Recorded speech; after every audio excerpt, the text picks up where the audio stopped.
no es que sea el alcohol la mejor medicina, pero ayuda cuando no encuentras la salida. Eso dice la quinta estación, en ese tema del sol no regresa. Y ponemos este tema ahí de fondo también para hablar justamente ahora con Nicolás Díaz, como antes le comentaba en la presentación del programa, que él es fisiólogo, profesor de la Universidad de Las Palmas.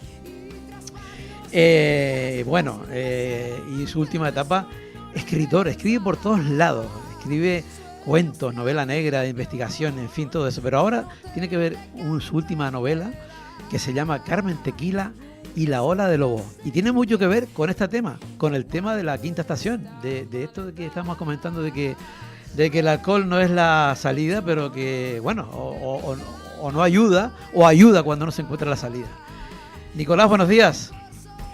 Buenos días, amigo, ¿qué tal estamos? Pues yo muy bien, muy bien. ¿Qué te parece el tema que te busqué de entrada? Hombre, cuando don Iñaki habla, los demás callamos. Ya. No, me estaba refiriendo, claro, por supuesto. Me estaba refiriendo al tema de la quinta estación. De que el alcohol no, en fin, no es la mejor medicina, pero ayuda a olvidar cuando no hay otra salida, dice. Digo, con frecuencia así, siempre y cuando uno no se pase, anda bien la cosa así. Es verdad. Casi. ¿Qué nos dirán a los de Fania, digo yo? Sí, es verdad. Sin embargo, te he escuchado alguna que otra conversación por ahí, en el que yo creo que es muy importante lo que dices, en las adicciones, ¿no? En las adicciones, cómo afecta a los de Fania sí y cualquier otro lugar, pero un tema de género, ¿no? No sé, es lo mismo en el hombre, que tiene unas características, y en la mujer que se ve de otra manera, ¿no? Tiene unas características sociales muy diferenciadas, yo diría. En general, la sociedad es bastante tolerante con el varón alcohólico, en el sentido de que le ríe la gracia, más o menos es simpático, anda por ahí con muchos amigos, etcétera, aunque sea un alcohólico perdido. En cambio, la mujer con el mismo nivel es degradada y es marginada, y es muy difícil que se levante, precisamente porque la sociedad no le da muchas oportunidades. Yo creo que ese es un asunto fundamental que en la novela está reflejado, porque Carmen pasa de ser una abogada brillante por razones que son complejas de entender, pero en fin, que la novela se da una razón de por qué pudo haber ocurrido. Se vuelve muy adicta al tequila, y realmente la sociedad la margina completamente desde el punto de vista profesional y desde el punto de vista personal. O sea que yo creo que es un tema que merece la pena reflexionar sobre él. Claro. Nicolás, hablas del por qué, ¿no? Y a mí se me ocurre pensar el por qué eliges uno de los lugares que tú siempre has dicho que en el mundo hay muy pocos, como la isla de Fuerteventura, ¿no? Y gracias a ti, pues he aprendido a lo de la famosa ola de lobos, y yo no sabía que era tan importante. Bueno, el mundo del surf, quizá para la gente que no les interesa mucho el mar, o que está así, le parece un poco marginal y un poco, como digo yo, como de devotos y de gente que está como muy volcada al tema.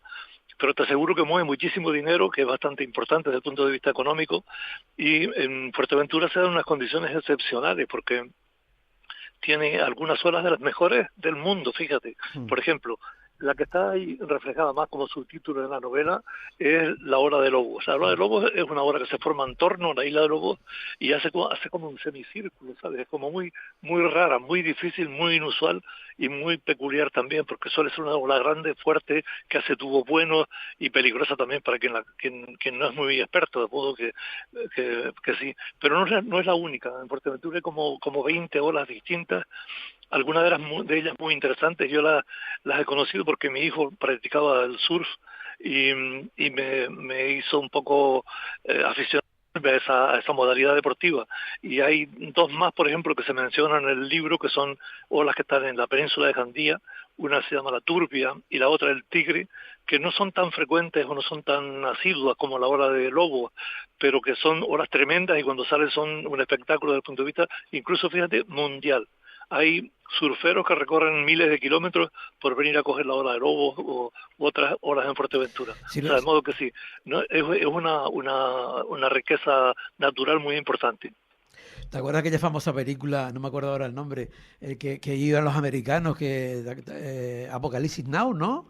Que era aquella tremenda ola, ¿no? Querían hacer la ola Sí, para los hacer surferos. surf, ¿no? Sí, Sin embargo, sí. nosotros hemos vivido alejados del tema, teniendo costas, teniendo el mar, ¿no? Porque yo recuerdo, ya que estás hablando, por ejemplo, se me ocurre a mí que el único surf que tú podías haber practicado era encima de una penca en un canal, ¿no? Y no estaba mal, te aseguro que no es un deporte, Claro. digamos, para echar así a broma, porque era bien difícil dominar aquello, subirse en una tajea resbaladiza porque pasaba mucha agua, Sí. y encima en una penca que bajaba como un tiro, y volando yo creo que lo podíamos hacer cuando pesábamos 20 kilos, ahora es imposible, ¿no? Sí, sí, Sí, sí. Mira, Nicolás, sí. tú hablas de adicciones e incluso de cierto paralelismo entre las sensaciones, ¿no?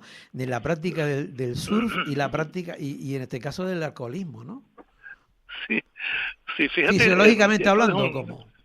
No, no, te digo, te lo explico, eso viene a ser una deformación profesional. Sabes que yo soy fisiólogo es, en fin, es la persona que investiga y explica cómo funciona el organismo, y una de las cosas que explicamos es el sistema nervioso y, por supuesto, los mecanismos de adicción.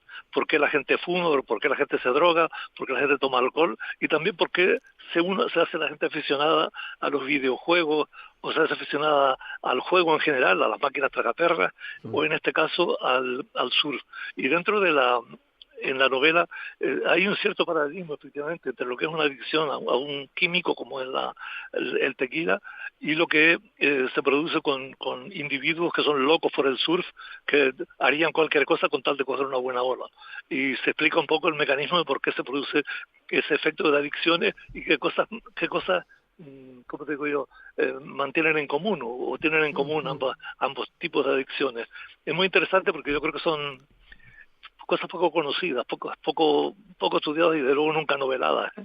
Respondemos siempre, digamos, a la misma fórmula en ese sentido, cuando se siente ese placer, por definirlo de alguna Es, pa- es, manera. pa- es O parecido, todo. se despierta, digamos, lo mismo en el cerebro. No, te explico, no es muy complicado. Mira, o sea, los seres vivos han evolucionado en función de sentirse bien cuando hacen algo que les produce, digamos, cuando consiguen comida, cuando consiguen pareja, etcétera, se sienten bien, y ese mecanismo de recompensa es lo que justifica que intentemos, pues, qué sé yo, mejorar, hacer un buen programa de radio, sentirnos bien con todo, sacar buenas notas, etcétera, pero también se puede conseguir un poco artificialmente, fumando, drogándose, tomando alcohol o cogiendo bolas, ¿entiendes? Los Ya, mecanismos ya. intervienen en diferentes cosas. Son 3 o 4 mecanismos básicos de dopamina, de serotonina, de qué lugares son los que se activan en el cerebro, de qué zonas concretas con cada tipo de placer, etcétera. Por ejemplo, hay zonas del cerebro que están relacionadas con el placer de forma inmediata, que responden incluso anticipándose. Tú, por ejemplo, qué sé yo, cuando un niño aprueba una asignatura, lo acostumbras a que le das, qué sé yo, 20 euros, y experimenta al principio el placer cuando recibe el billete, pero después lo experimenta desde el momento en que saca la buena nota, porque sabe que a continuación le dará 20 euros, así que se anticipa. Entonces, esto es un mecanismo bastante complicado. No, desde luego, una novela no lo profundizo así, pero para explicarlo, para que se entienda por qué los mecanismos de recompensa tienen esa forma de actuar, y somos autómatas en el sentido de que se ha evolucionado por eso. Se busca pareja, se busca trabajar, se busca Mm. conseguir buena comida, etcétera, y siempre detrás de eso hay un mecanismo de Es recompensa como el que se reflejo, activa. ¿no? Un reflejo Sí, condicionado de alguna manera, ¿no? es un reflejo condicional, bastante condicionado y bastante complejo, ¿eh? Las dos cosas, Ujú. pero bien, esencialmente viene a ser así. Nicolás, vale, porque estamos hablando de cosas positivas, pero cuando son negativas, ¿cómo se desactiva eso después? El problema de las adicciones suele ser ¿cómo te digo yo? Una vez que el cuerpo se acostumbra a tener esa recompensa, Mm. y si lo privas de ella, te castiga, te produce un mecanismo de dolor, un mecanismo de insatisfacción, un mecanismo de depresión, un mecanismo que tiene que ver con que te sientes mal. es el efecto rebote que se produce a la gente cuando tiene el mono, por ejemplo. Pero pasa con todo, es decir, si mucha gente que son adictos al trabajo, y los hay, yo los conozco, Claro. adictos al trabajo, el día que se jubilan experimentan una sensación de malestar tremenda, se sienten fatal, aunque para la mayoría de los mortales no tener que ir a trabajar es una satisfacción. Para quien es adicto al trabajo le produce ese efecto negativo. Es lo mismo que pasa, por ejemplo, cuando la gente deja de beber y le entra lo que se llama el delirium tremens, es decir, que se empieza a ver bichos por todos lados, empieza a sentirse fatal porque el cerebro te está castigando por no darle lo que le tienes acostumbrado a dar. Tremendo, sí, es verdad. Bueno, Nicolás, cuéntame, hazme una pequeña sinopsis de lo que es Carmen Tequila y La Ola de Lobos. ¿Cómo está enganchado eso?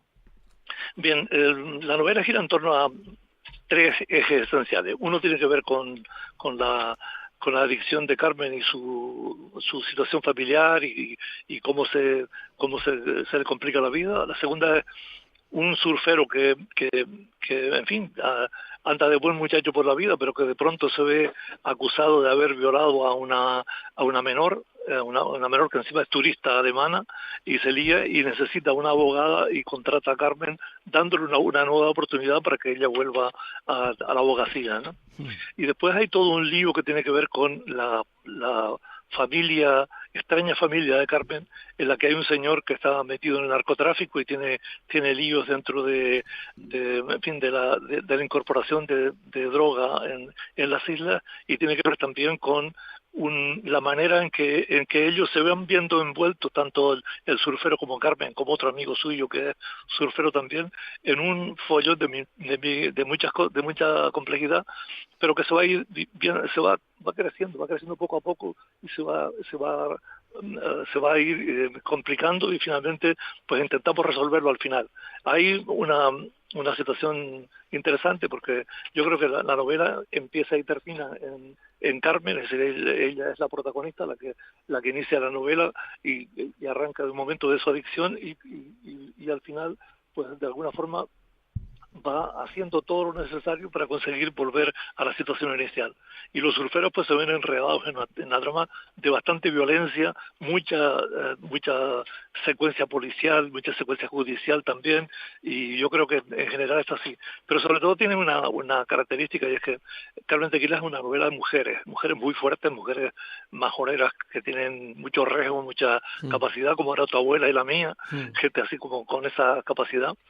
Y también hay ya que una de las coprotagonistas, no protagonistas, pero en fin, uno de los surferos es muy majorero, muy de la tierra, muy metido en la agricultura y en el fondo de lo que es lo que es la profunda, y ese nos lleva de la mano también por lo que son las costumbres, de cómo son las cosas allí, cómo se echa un techo, cómo se hace una pañada de las cabras, cómo se hace la comida majorera que tanto me gusta, la carne de cabra, ese tipo de cosas que va yendo bien. De modo que es todo un entramado bastante complejo, son 504 páginas, que se dice pronto, y es una novela que digo que la gente que la ha leído hasta ahora me dice que le ha gustado. Tengo el récord en una chica de Fania que la leyó en 2 días. O sea que ¿No? se puede ir muy deprisa también. Yo creo que eso quiere decir que había un nivel de enganche del carajo, ¿no? Sí, parece que sí, eso es lo que me dicen. Algunos, como yo suelo decir, nadie es billete de 100 euros para gustar a todo el mundo, pero al que le gusta, ¿eh? Se ve que hay un porcentaje de gente a quien le entra como un cañón y no pueden soltarlo. Uh-huh. En el momento que Carmen Tequila coge el trabajo, yo no sé, se me ocurre, ¿eso la cambia algo o ella sigue con su adicción? No, ella o el trabajo le ayuda cuando lo contratan, no, literalmente ella consigue, o sea, le pasan cosas que lee la novela, y en un momento dado que ella decide que esto no puede seguir así y hace tripas corazón y tira para adelante sin beber. Entonces cuando él la contrata, ella está sobria, pero siempre a lo largo de la novela está siempre pendiente o está siempre pensando que puede recaer en cualquier momento. Que yo creo que es una cosa que persigue al alcohólico eternamente. Dicen que salir del alcohol es tan difícil como salir de la heroína. Tremendo. Tienen ¿Cómo es el lema? El lema, dicen, se pone como digamos, espacios cortos, ¿no? El lema es, a ver Sí, cómo era. vivir cada día. Ellos suman por día los días. Sí, sí, Llevo yo sé, 373 días sobrio. sí, sí, él dice, Día a día. yo no sé si Ah, mañana voy a beber, yo no sé si mañana voy a beber. Ahora, lo que sí estoy seguro es que hoy no lo voy a hacer, es sí. algo así, ¿no? Así es la cosa, es, intentan ir día a día, sí. Partido a Que, partido. que ya luego, eso te quería decir, que ya luego se encargaron de hablar del partido a partido. Nicolás, entonces esa es súper interesante tu nueva novela. Oye, en qué punto te encuentras tú mejor? Porque tú realmente, menos mal que te dedicaste a escribir ya una vez. Dices tú que empezaste a escribir porque te habías aburrido un poco, ¿no? Y No, empezaste, mira, esto ¿eh? fue lo siguiente. He tenido históricamente muchas clases y tenía 150 alumnos en medicina que exigían muchísimo. Si son gente muy lista que está todo el día pendiente, Claro. todo el día, en fin, haciendo trabajar mucho, ¿no? Mm, Porque tienes que estar muy al día, muy puesto en las cosas, para explicarlas bien y para que ellos para atender después las dudas que tienen, ¿no? mm. Y uno no sabe la cantidad de energía que se lleva la docencia hasta que la deja. Cuando la deja te das cuenta y dices, no, ¿y ahora qué hago yo con todo, Y ahora con tiene toda la ganas de lo trabajar? que antes explicaste del que se jubilaba, ¿no? Sí, lo que es, fíjate, prácticamente no hay solución de continuidad. Yo empecé a escribir en la pandemia, que fue el año que me jubilé también. Mm. O sea, que ese es el tema. O sea, que no hay mucho secreto. Seguí Pero con sin la embargo, energía que tenía por otro camino. claro, pero digamos que has tenido varios caminos, varios senderos, pues, has hecho cuentos, por ejemplo, ahora de la novela negra, has investigado, ¿sabes? Que Sí, digo que hay varios campos, ¿no? Y sí, casi sí. que A mí, sacas uno, luego que mira, tienes el otro y proyectos que tienes ahí en la te voy, te cocina, voy a, ¿no? te voy a anticipar algunas noticias. La primera cosa es que este verano saldrá el primer libro de décima de poesía. Y es un libro curioso, lo presentaremos probablemente por la fiesta de San Joaquín en Fania, Mm, que es un libro escrito a cuatro manos con un amigo que es un amigo de toda la vida, Manolo Feria, que él procede de Weimar y cantó los sabandeños y era farmacólogo, una persona muy tal. Él escribe aforismos, que son frases cortas como refranes, y yo los convierto en décimas. Entonces ah, vamos a hacer un encuentro entre dos mundos, serán 113 décimas basadas en aforismos suyos, que yo creo que el resultado ha sido, estamos muy contentos, saldrá este verano. escucha, perdona, aforismo décima, es la unificación de las dos formas, digamos. Básicamente, en hacer el aforismo, yo sobre el aforismo hago yo la Haces décima. tú la décima, Sí, vale, vale, vale, vale, sí. vale. Eso va a estar bien, y Vale. ahí ya te da la oportunidad de que hablemos de eso si quieres. Sí, sí, sí, sí, no, me parece súper interesante el tema. ¿Y qué más tenías que me estabas comentando y luego te corté? Y después tengo está ya enviado para publicar y aceptado para publicar la tercera novela histórica, que en este caso es una novela también basada en personajes que fueron colaboradores de Juan Negrín en el tiempo que fue presidente del gobierno de la República. Mm, Y en este caso se llama Rafael Méndez, es una persona que cuando salió la guerra era catedrático de farmacología ya, mm. y después Negrín lo fichó porque se fichaba, era muy amigo suyo, se fichaba mucho de él, y lo mandaba a un montón de sitios diferentes a hacer cosas de una novela de acción protagonizada por un fisiólogo, auténticamente, y es basada en hechos históricos, toda ella basada en hechos históricos, y yo creo que merecerá la pena porque es de la parte de la historia menos conocida, es decir, cómo se las arregló la República para proveerse de armas, cómo financiaban, cómo se las arreglaban para enrolar a la gente de las brigadas internacionales, etcétera. O sea, hay un montón de cosas de ese tipo que la gente desconoce que hay. Y el motivo es que en 1961 Manuel Fraga, todavía no era ministro, Mm. viajó a México y se entrevistó con él y con con los científicos republicanos que había en Ciudad de México en aquella época. Y la novela pasa de eso porque en principio, en fin, se desprecian prácticamente Negrín y Méndez, perdón, Negrín no, Méndez y Fraga, Mm. y acaban siendo amigos. O sea que esto es interesante por eso, que tiene, yo creo, un poco cada uno con sus planteamientos así como muy radicales, y poco a poco van viendo de qué forma se pueden entender. O sea que Esa es la, aquella famosa foto y aquel famoso encuentro con Carrillo ya había un bueno, previo, ¿no? esto es muy anterior. Claro, digo, no, porque ya había un previo, años, ¿no? 10, no, 14 años antes lo menos ocurre ese tema. Estaban muy trabajando ya, por así decirlo, por detrás. Y eso poco conocido, eso y otras cosas que hay. En fin, la novela es bastante larga, creo que cierra bien la trilogía esta. Yo me gusta ir como de 3 en 3, ¿no? Esta cierra la trilogía que tiene que ver con la gente que desde la fisiología pasó a la política con Juan Negrín. Yo creo que ese es un poco el tema. Fíjate que siempre viene siendo de formación profesional, es decir, yo parto de las cosas que me interesaban como científico de la fisiología, ¿no? Yo creo que en la obra siempre se va reflejando, ¿no? Lo propio de uno, ¿no? O sea, imposible, nadie puede disimular lo que es cuando escribe miles de páginas. Ahí está. Claro. Ya veo que estás llegando. Estamos en el barco, lo siento. Estamos hablando desde el barco, ¿no?